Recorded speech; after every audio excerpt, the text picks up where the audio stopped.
पता था कि 3 को नहीं खुलेगा। ये क्या चीज़ है, इसके अंतर्राष्ट्रीय नियम क्या हैं, ये आपको थोड़ा सा बता दें। लेकिन उससे पहले 2-3 ज़रूरी चीज़ें।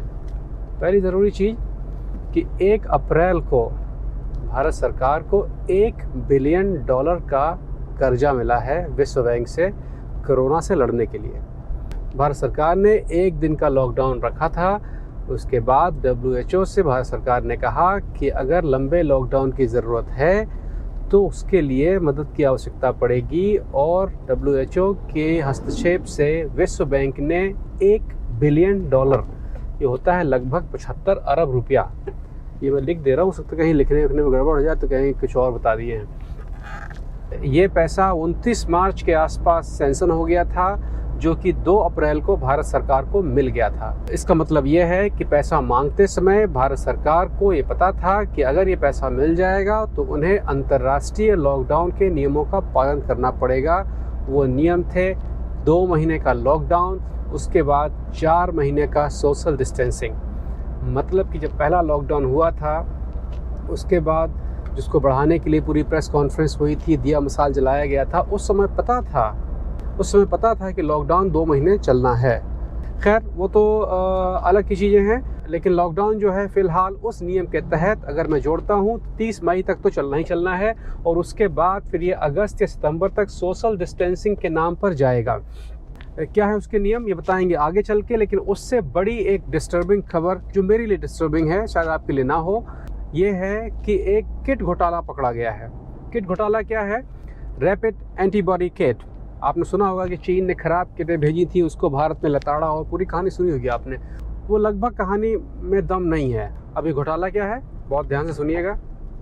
भारत की एक मैट्रिक्स नाम की कंपनी ने मार्च के आखिरी में, ये सब लॉकडाउन होने से पहले की बात है, मार्च के आखिरी में चीन से ये किटें खरीदी थी। जिस समय ये खरीद रही थी उस समय चीन की बनी हुई, इस तरह की बनी हुई किटें नेदरलैंड्स ने यहाँ से और फ्रांस ने वापस कर दी थी, क्योंकि वो जो किटें थी वो प्रारंभिक स्टेज की थी और उनके रखरखाव में झंझट ज़्यादा था। जो नया वर्जन था उसमें रखरखाव में झंझट कम था, तो वो किटें उन्होंने वापस कर दी थी। तकनीकी रूप से वो किटें सही थी। जिस समय डील चल रही थी मैट्रिक्स के साथ में, तो मैट्रिक्स को इसके बारे में पता था। तो मैट्रिक्स ने क्या किया, उन्होंने कहा कि भाई ऐसा करिए कि नई वाली पुरानी वाली मिक्स करके दे दीजिए, और रेट लगाया 245 रुपया। 248 रुपये के कीमत पर 5 लाख किटें भारत मंगवाई गईं। भारत में जब वो किट आई तो भारत सरकार ने इन किटों को 500 रुपये में उस कंपनी से ख़रीदा।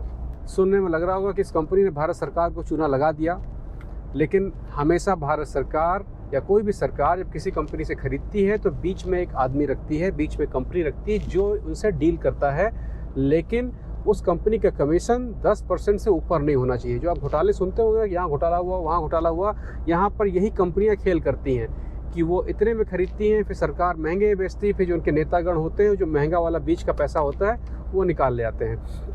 लेकिन ये पोल कहाँ से खुली? पोल यहाँ से खुली कि अप्रैल के मध्य में 12 से 15 अप्रैल के आसपास तमिलनाडु ने यही किटें इसी कंपनी से खरीदी। फार्मा ने जो 500 रुपया किट के हिसाब से बिल भेजा वो शान बायोटेक के नाम से था, शान बायोटेक्स के नाम से था। वहाँ पर तमिलनाडु सरकार को थोड़ा शक हुआ और उन्होंने पता करने की कोशिश की कि इसका हकीकत में रेट क्या है। जब इन्होंने यूरोप में पता किया कि यूरोप में खुदरा मूल्य तो 400 का है और भारत सरकार 500 में ले रही है अपने ही देश में, तो तमिलनाडु सरकार कोर्ट चली गई।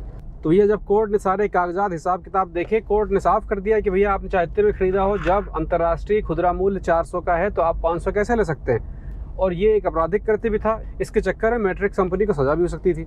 मैट्रिक्स कंपनी ने जब अपने को फंसते देखा तो उन्होंने सब उगल दिया। उन्होंने कहा भैया हमको तो सरकार ने कहा था कि 500 से 700 के बीच में बेचिए।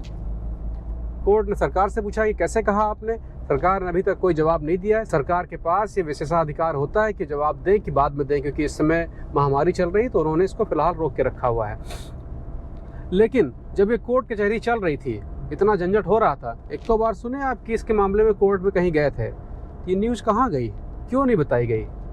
ये कोर्ट कचहरी ठीक उसी समय हो रहा था जब जमाती पकड़े गए थे। जब जमातियों को निकाला जा रहा था, वो लोग थूक रहे थे डॉक्टरों के ऊपर, पकड़े जा रहे थे, कोरोना फैला रहे थे, हिंदू मुसलमान हो रहा था, और सारी की सारी मीडिया, सारी पब्लिक उसको देख रही थी, और इधर कोर्ट कचहरी में काम चल रहा था।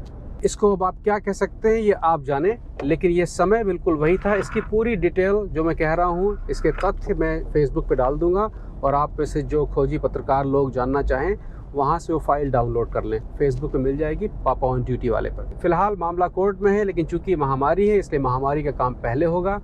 और भारत सरकार अभी तक इन्होंने 5 लाख इस तरह की किटें खरीदी हैं और 100 करोड़ किटें खरीदने का प्लान है। तीसरी ज़रूरी चीज़, आपको मैंने पिछले प्रोग्राम में प्लाज्मा थेरेपी की कुछ बातें बताई थी जिसमें WHO ने भी एक्शन लिया। उसके तुरंत बाद भारत सरकार का जवाब भी आया है, इसको पहले आप देख लें, फिर हम लोग बात करेंगे तीसरे सब्जेक्ट लॉकडाउन की कि अंतर्राष्ट्रीय नियम क्या हैं। भैया, प्लाज्मा थेरेपी जो आप सुन रहे हैं ये 100% धोखा है। भारत के कुछ डॉक्टर, सब नहीं, कुछ डॉक्टर, कुछ ने तो मुझसे भी संपर्क किया कि आप इसको प्रमोट कर दीजिए। क्यों कर दें? क्योंकि ये झूठ है। मैंने तो WHO को लिख के कहा है कि भारत सरकार से वो कहें कि इस तरह की थेरेपी वगैरह पे या तो बैन लगाएं या आधिकारिक रूप से कहें कि ये झूठ है। इस विषय में यह क्लैरिफाई करना बहुत जरूरी है, अति आवश्यक है कि जब तक कि ICMR अपनी स्टडी को कंक्लूड ना कर ले, रोबस्ट साइंटिफिक प्रूफ अवेलेबल ना हो, तब तक इस थेरेपी को केवल हम या तो रिसर्च या ट्रायल पर्पस के लिए ही उपयोग करें। इनफैक्ट जो प्लाज्मा थेरेपी है, अगर इसको हम प्रॉपर तरीके से, प्रॉपर गाइडलाइंस के तहत इस्तेमाल ना करें तो इससे लाइफ थ्रेटनिंग कॉम्प्लिकेशंस भी हो सकती हैं। जब तक यह थेरेपी प्रॉपरली अप्रूव नहीं है या इसकी इफेक्टिवनेस सिद्ध नहीं हुई है, तब तक इसके बारे में किसी भी तरह का दावा किसी भी स्थाई पर करा जाना बिल्कुल अनुचित है। ICMR की स्टडी के बारे में कहीं भी इस प्रकार का प्रयोग पूरी तरह से इलीगल है और दूसरी तरफ पेशेंट की जान को इससे खतरा भी उत्पन्न हो सकता है। भैया, लॉकडाउन 2 महीने का लॉकडाउन, उसके बाद में कम से कम 4 महीने की सोशल डिस्टेंसिंग, माने 1.5 मीटर, अपने यहाँ 1 मीटर की जगह बना के चलनी है और मास्क पहनना है। सब लॉकडाउन का हिसाब किताब समझ लें। लॉकडाउन कोई दवा नहीं है, उससे कोई आदमी सही नहीं होगा। लॉकडाउन केवल इसलिए है कि सारे एक साथ ना बीमार पड़ जाएं और अस्पतालों में जगह खत्म हो जाए तो इलाज ना हो पाए, बस। इसके अलावा कुछ नहीं है। होगी बीमारी शायद आपको भी, क्योंकि महामारी की परिभाषा ये होती है कि 70 से 80% लोगों को ये होगा, लेकिन एकदम से ना हो जाए कि सारी व्यवस्था बिल्कुल चरमरा जाए। इसलिए वैश्विक रूप से लॉकडाउन पर निर्णय लिया गया कि लॉकडाउन करेंगे, उसकी वजह से बीमारी धीरे धीरे आगे बढ़ेगी, ना कि तुरंत। चूँकि ये लॉकडाउन का निर्णय अंतर्राष्ट्रीय है, इसलिए पूरी सख्ती के साथ इसका पालन किया जाएगा और उसके लिए सरकार को $1 बिलियन का कर्जा भी दिया गया। कर्जा है, देना है वापस। भैया, ये बीमारी चीन की और जिस प्लास्टिक के डंडे सुताई हो रही वो भी चीन का। केवल गुद्दी आपकी और पिछवाड़ा आपका जो सुझाया जा रहा है, इसलिए लॉकडाउन का इस्तेमाल ठीक से करिए। ये सारा आइटम बाहरी है। लॉकडाउन का अगला चरण ये है कि लॉकडाउन का मतलब सब चीज़ बंद, उसके बाद चीज़ें धीरे धीरे खुलेंगी। आप अगर ठीक से न्यूज़ देख रहे होंगे तो आप सुन रहे होंगे कि यहाँ से लोग बुलाए जा रहे हैं, यहाँ से मजदूर बुलाए जा रहे हैं, ये सब बुला बुला के घर बुलाए जा रहे हैं, क्योंकि इसको लंबा खींचना है, क्योंकि वहाँ की सरकारें, वहाँ की जगह इनको नहीं झेल पाएंगी। इसलिए अपने घर आइए, वहाँ पर अपना कुछ काम धाम करिए, ये लंबा चलेगा। यहाँ का, पश्चिम का, यूरोप का हिसाब किताब ये है कि सोशल डिस्टेंसिंग जो है वो दिसंबर तक चलेगा और बहुत संभव है कि मध्य 2021 तक चलेगा, क्योंकि टीका आने में अभी 8 महीने से 1 साल का समय लग जाएगा और ये टीका पहले भारत में नहीं आएगा। अगर बाहर वाला आएगा तो अपने यहाँ प्लाज्मा से बना लेंगे तो अलग बात है।